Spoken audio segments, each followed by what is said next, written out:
आज आहे मार्गशीर्ष महिन्यातील 3रा गुरुवार. तर प्रत्येक वर्षी म्हणजे कधी 4 गुरुवार येतात तर कधी 5. शक्यतो 5च गुरुवार येतात. एखाद्या वर्षी 4 गुरुवार येतात. तर ह्या वर्षी 4 गुरुवार आहेत. तर आता येणाऱ्या पुढच्या गुरुवारी मार्गशीर्ष महिन्यातील हा शेवटचा गुरुवार असणार आहे.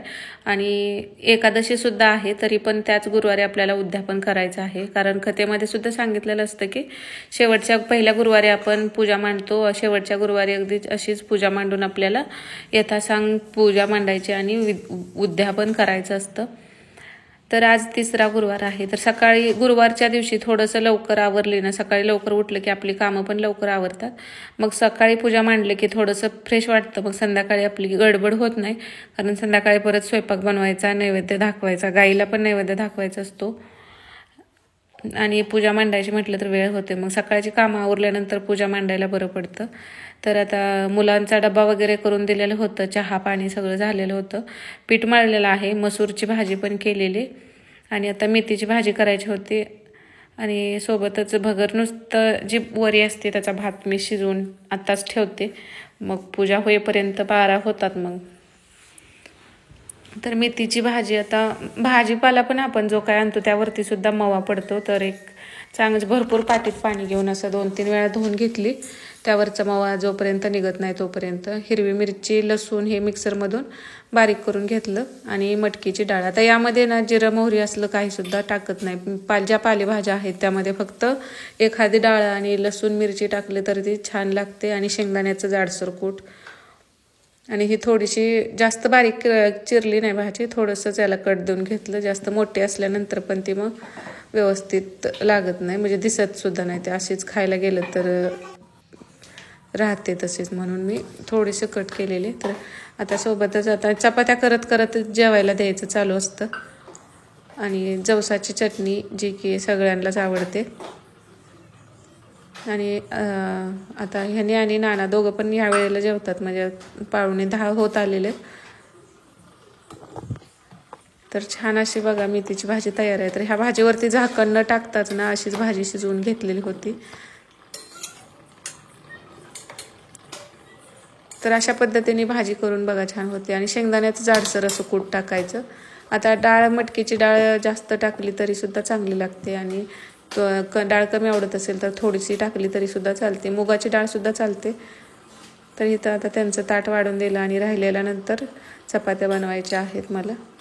तर इथं ना आज अख्खा मसूर आणलेला होता, तो थोडासा वेगळाच होता. म्हणजे आपला नेहमीचा अख्खा मसूर कसा 3 ते 4 शिट्ट्यामध्येच व्यवस्थित शिजतो. तर रात्री भिजत ती घातलेला होता, तरी पण सकाळी 8-9 शिट्ट्या झाल्या. तर तो वेगळाच जरा मसूर होता, देशी होता का कसा होता ते काही कळलंच नाही.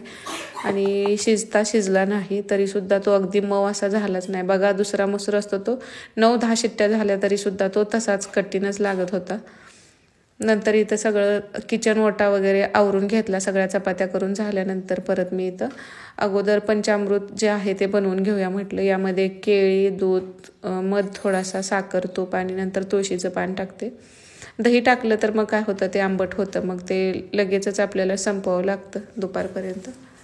मग संध्याकाळपर्यंत असंच ठेवलं तर हे कसं सगळ्यांना मग खायला दिलं तर परत वाया जाऊ नये, म्हणून ते ज्याला आवडतं त्यांना म्हणजे प्रसाद म्हणून सगळेच घेतात आणि राहिलेलं आहे मग ते कोण आवडतं ते खाल्लं जातं. मग दही टाकलं तर ते फार आंबट होतं. तर शक्यतो ब्राह्मण काका वगैरे असतात ते पण सांगतात की दही टाकूच नका, पंचामृत जे बनवतात ते अशा पद्धतीने बनवत जावं. आणि त्यासोबत हळदीचं लेपन करण्यासाठी इथं आता गंगाजल नसेल तर काय करायचं, आपण एखादा तांब्या भरून ना देवासमोर आपल्या ठेवायचा, त्यामध्ये तुळशीचं पान ठेवायचं. 1 दिवस तिथं राहू दिलं तर ना दुसऱ्या दिवशी म्हणजे ते पाणी आपल्या गंगाजल समानच होतं.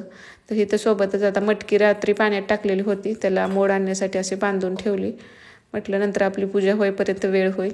तर आता किचनमध्ये भांडी फक्त आता माझी धुवायची राहिलेली आहेत, बाकीचं सगळं आवरून झालेलं आहे. कारण 12पर्यंत आपली पूजा वाचून म्हणजे व्हायला पाहिजे, म्हणून मी भांडी शेवटी तेवढी ठेवते. तर स्वयंपाक ते सगळ्यांचं बाकीचं जेवण झाल्यानंतर आता मला निवांत असतं की आपली निवांत पूजा करायची. सकाळी देवपूजा केलेली होती, पण म्हटलं आपण ज्यावेळी आपली पूजा मांडतो त्यावेळीच हळदीचं लेपन करूया. तर यामध्ये गोमूत्र आणि पाणी टाकलेलं आहे. हळदीचं लेपन करून घेतलं की गुरुवारी आणि पौर्णिमेच्या दिवशी केलं जातं. काही जण रविवारी सुद्धा करतात. आणि अशी उंबऱ्याची पूजा केली की छान फ्रेश वाटतं सकाळच्या वेळेला. पण आज थोडासा उशीर म्हटलं बाकीचं आवरल्यानंतर आता करावी म्हणून देवपूजा सकाळीच केलेली होती. मुलं गेली की देवपूजा करून घेतलेली होती. नंतर स्वयंपाक वगैरे आणि फरशी पण हळदीचं पाण्यामध्ये थोडीशी हळद टाकून पुसलेली होती.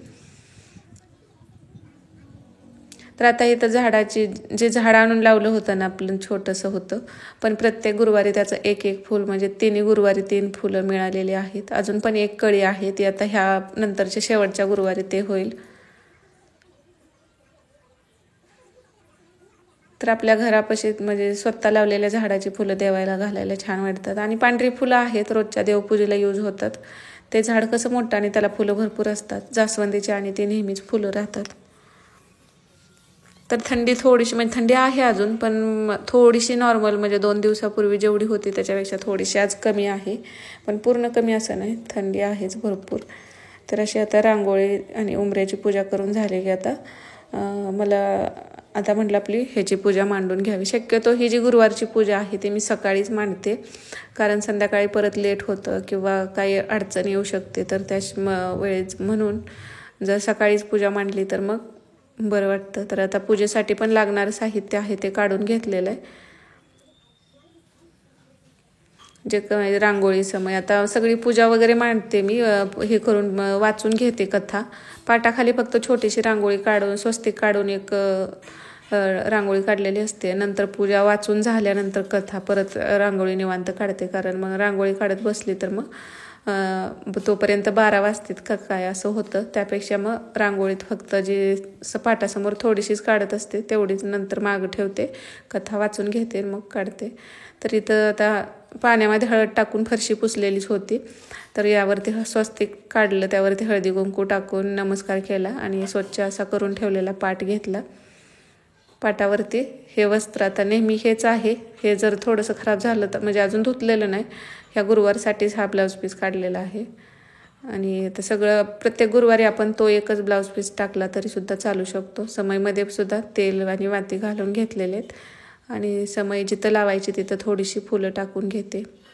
तर तुम्ही गुरुवारची पूजा कधी मांडता, सकाळी का संध्याकाळी, ते सुद्धा कमेंटमध्ये नक्कीच सांगा. आणि आता काही ठिकाणी ना एकादशीला उद्यापन केलं जात नाही, तर तुमच्याकडे कसं असतं ते सुद्धा कमेंट करून नक्की सांगा. आता देवपूजेचं किंवा ते ह्याच्यासाठी जे काही साहित्य लागतं ह्या 2 ड्रावरमध्ये सगळं ठेवलेलं असतं. समई लावून घेतली आणि इथं आता अष्टदल कमळ काढू शकता किंवा नाही जमलं तर एखादं छोटं फूल काढलं तरी चालतं, कारण जिथं आपण कलश ठेवतो तिथं गव्हाची किंवा तांदळाची रास घातलीच जाते.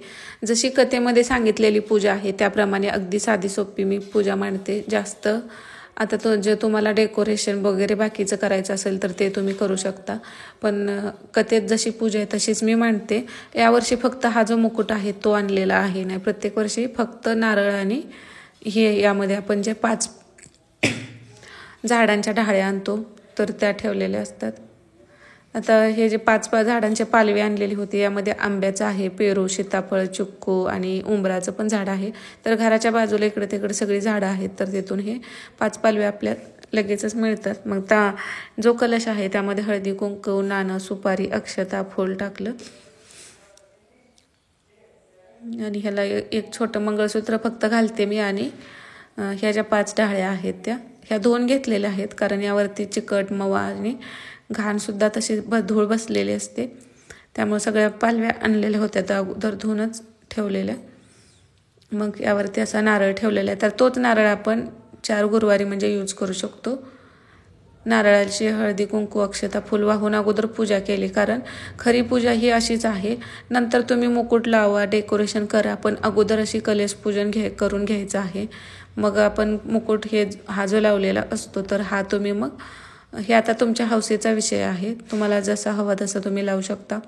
तर नंतर ह्याची पूजा केली तर परत डबल करू शकता, पण अगोदर कलशाचीच पूजा आपल्याला करून घ्यायची आहे. नंतर आता सकाळीच अभिषेक घातलेला होता, जे की आज गुरुवार पण आहे, तर समर्थांची पण मूर्ती आहे आणि लक्ष्मीची जी मूर्ती आहे, गणपतीची पण मूर्ती मंदिरात आहे, ती खाली घेतली नाही, खाली फक्त मी सुपारी घेतली. तर ह्यांना सकाळीच अभिषेक घातलेला होता, आता फक्त मी देवाऱ्यातून काढून इथं ठेवलेलं आहे आणि हळदी कुंकू, अक्षता, फूल वाहून नमस्कार केलेला आहे. तर गणपती म्हणून तुम्ही मूर्ती छोटी असेल तर ती ठेवू शकता, नसेल तर सुपारी मांडली तरी चालते आणि 1 विडा ठेवू शकतो आपण किंवा 5 विडे ठेवलं तरी चालतात. पण कथेत अगदी सोपं सगळं सांगितलेलं आहे. सगळ्यात सोपी पूजा म्हटलं तर ही मार्गशीर्षच्या गुरुवारची असते. अजिबात जास्त साहित्य लागत नाही, पटकन होते. आणि लक्ष्मीला हे जे लाल फूल आहे गुलाबाचं ते ठेवलं, कारण लक्ष्मीला लाल फूल प्रिय आहे असं मानलं जातं, असं म्हणतात. आणि तर जे आपलं कथेचं पुस्तक आहे त्याची सुद्धा हळदी कुंकू अक्षता वाहून फूल वाहून पूजा केली, नमस्कार केला.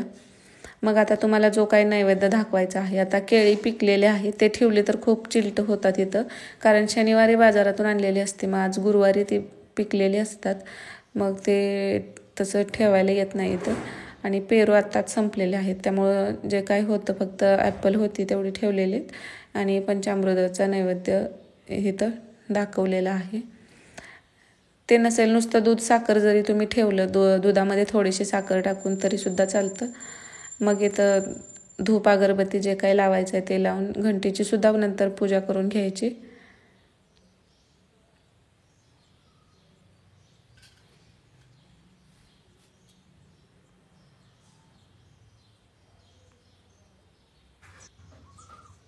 तर नंतर कथा वगैरे वाचून घेतली मी आणि मग कथा वाचून झाल्यानंतर ही रांगोळी वगैरे काढली. तर 12च्या आतपर्यंत पूजा झालेली होती, कारण पूजा एकतर 12च्या आत करायची असते किंवा मग संध्याकाळी तुम्ही 4 नंतर करू शकता.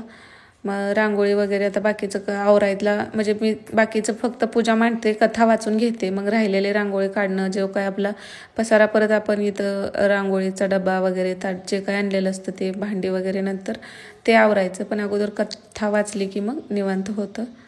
तर छान अशी ही 3ऱ्या गुरुवारची पूजा मांडून झालेली आहे. व्हिडिओ आवडला असेल तर लाईक करा आणि असे व्हिडिओ जर तुम्हाला गावाकडचे बघायला आवडत असतील तर चॅनलला सबस्क्राईब करायला सुद्धा विसरू नका. सगळ्यांना श्री स्वामी समर्थ.